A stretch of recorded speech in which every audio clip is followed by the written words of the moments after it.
No, we're getting a lot of old clients coming back, asking for refreshing or digging out old projects, and that's quite healthy. We're very busy, satisfying a lot of those more complex needs now than in the old days. I think the election of the Morrison government really helped,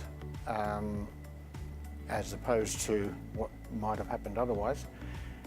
We saw people sitting on the fence a bit in the pre-election period, and now they've jumped off the fence and are actually going to do something, which is very healthy for them because they need to do something because they haven't done anything for a while.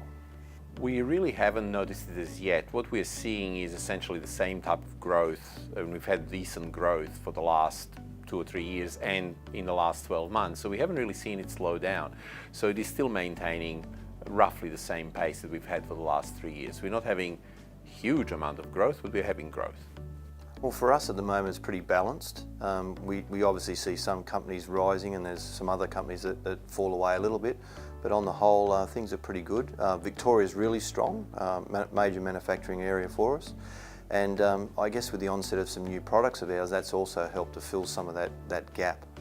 We didn't necessarily see the slowdown that other people were seeing. I think that well-established businesses develop an inbuilt resistance to this, so that we find that people with cheaper products and alternate suppliers progress fairly difficult into these systems, into these areas, so that well-established businesses find it a lot easier to cope.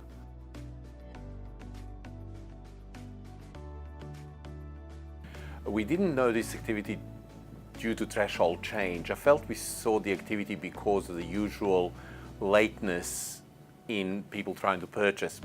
The threshold really didn't matter to us because our products are mainly below the threshold, well below the threshold, and we don't get multiple purchases which would take people to the threshold. Even if there are multiple purchases, they're still well below the threshold, so it becomes a kind of threshold didn't make much difference to us. What did make the difference was the fact that once again people decided to go too late. It's as simple as that. They just simply wait till the last minute, and then we get that huge boost of activity in the second half of June, for example, instead of people trying to spread it over throughout the entire year, which they can do. So this was very interesting to us. We didn't see our end of year was practically the same as last year. So it was essentially the same. So we did not experience growth as such. We just experienced it all being bunched up in the last two or 3 weeks. Well, I guess the ATO's asset scheme is most welcome. For us, we sell into Australia, New Zealand and PNG, Papua New Guinea, so we don't see that flow-on effect overall. We also sell through distribution, so that impact's not quite as strong as what it may well be. But again, through the onset of for new products that we've released, we are seeing still pretty strong growth through Australia.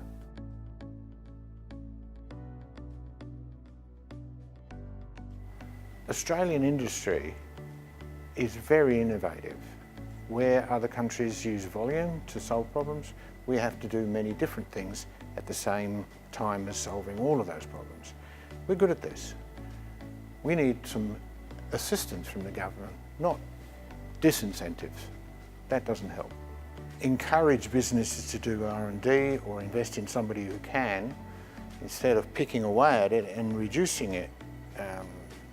It's hardly helpful. It's very difficult for companies in Australia to have the quantity of size and volume to justify doing some R&D. So they need assistance, they need help, not continually pecking away and reducing it. That doesn't help anything.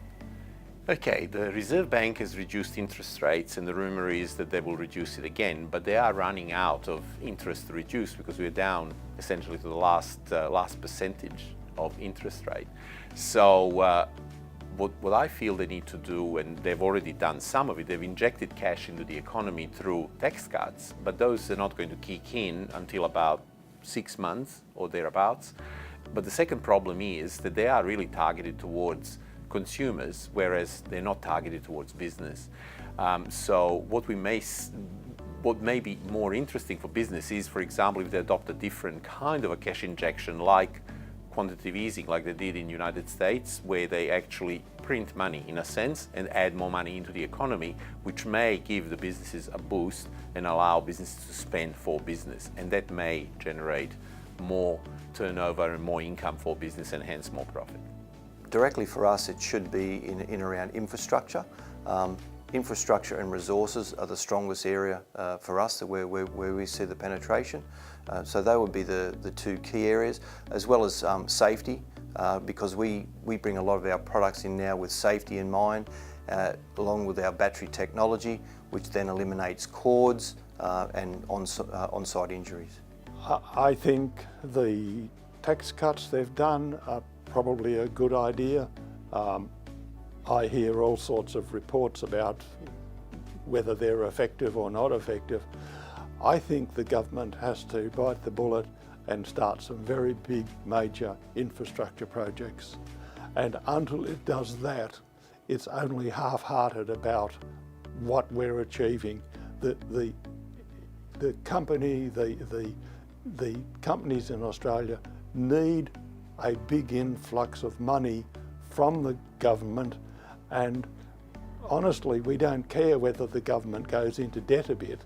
That's not important. But what's important is to keep the economy moving, and they're not going to do that by a few tax rebates, some of them that don't take effect until 2022 or something.